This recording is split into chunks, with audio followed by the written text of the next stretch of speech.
Merci beaucoup, chers compatriotes. Je ne sais pas de quel pays. RDC, un pays continent à lui tout seul. Grand pays de l'Afrique centrale. Alors, oui, nous sommes tous meurtris par les images depuis plus d'une vingtaine d'années maintenant que des jeunes ont d'abord voyagé. À l'époque, c'était dans les cales des bateaux. Donc, ce n'est pas un phénomène nouveau. C'était déjà vers les années 60, 70, les gens, ils resquillaient à travers les cales des bateaux.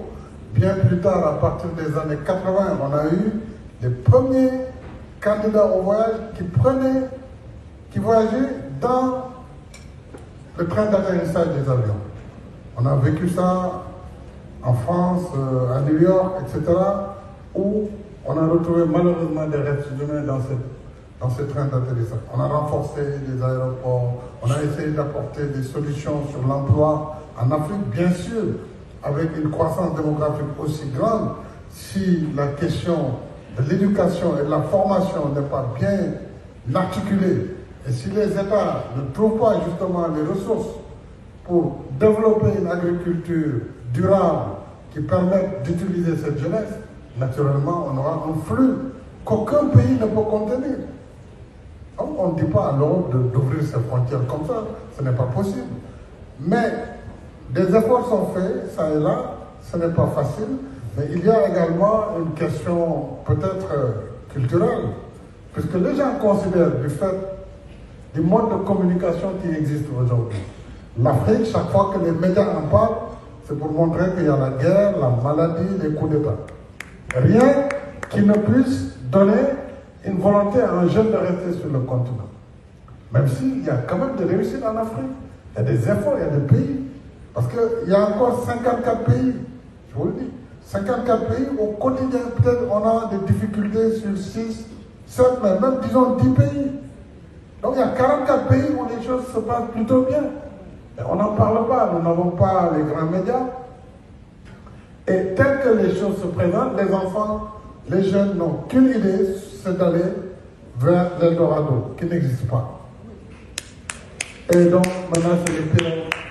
C'est le désert, c'est très très difficile, je vous dis. Moi j'étais président jusqu'au mois d'avril.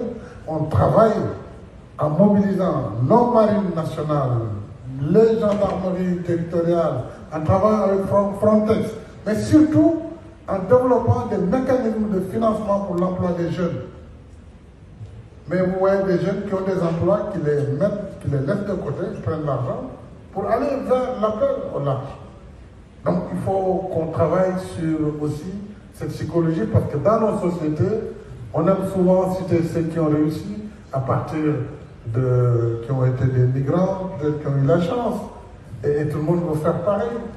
Et donc le jeune qui est dans la maison, qui tous les matins se voit insulté quasiment par ses parents ou sa maman, toi tu es là à dormir, à ne rien faire, il est tenté par aller pour sa propre dignité, de garçon ou de fille même. Mais c'est un sujet complexe.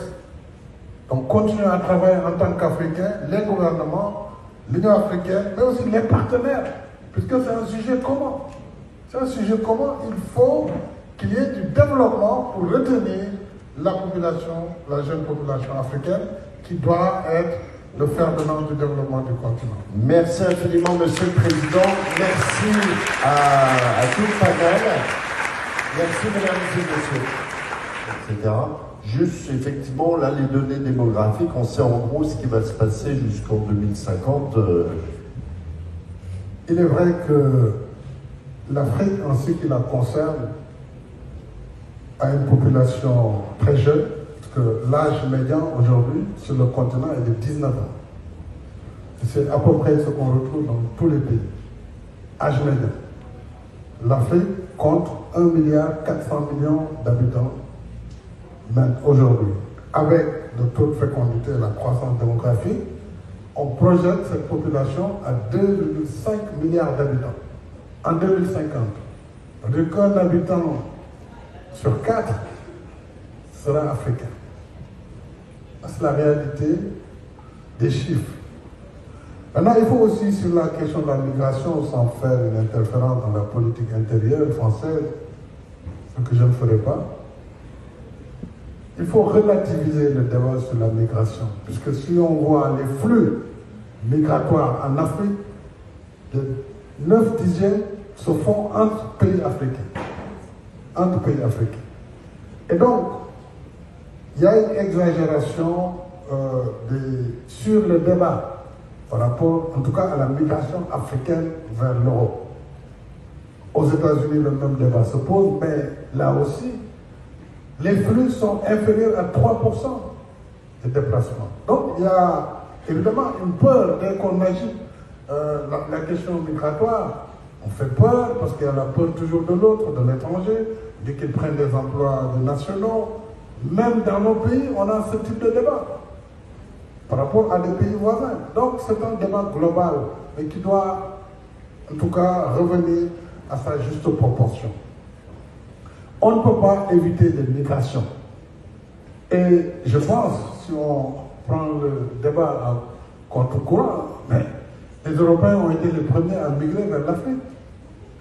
Ils sont venus en Afrique. Ils sont venus coloniser l'Afrique.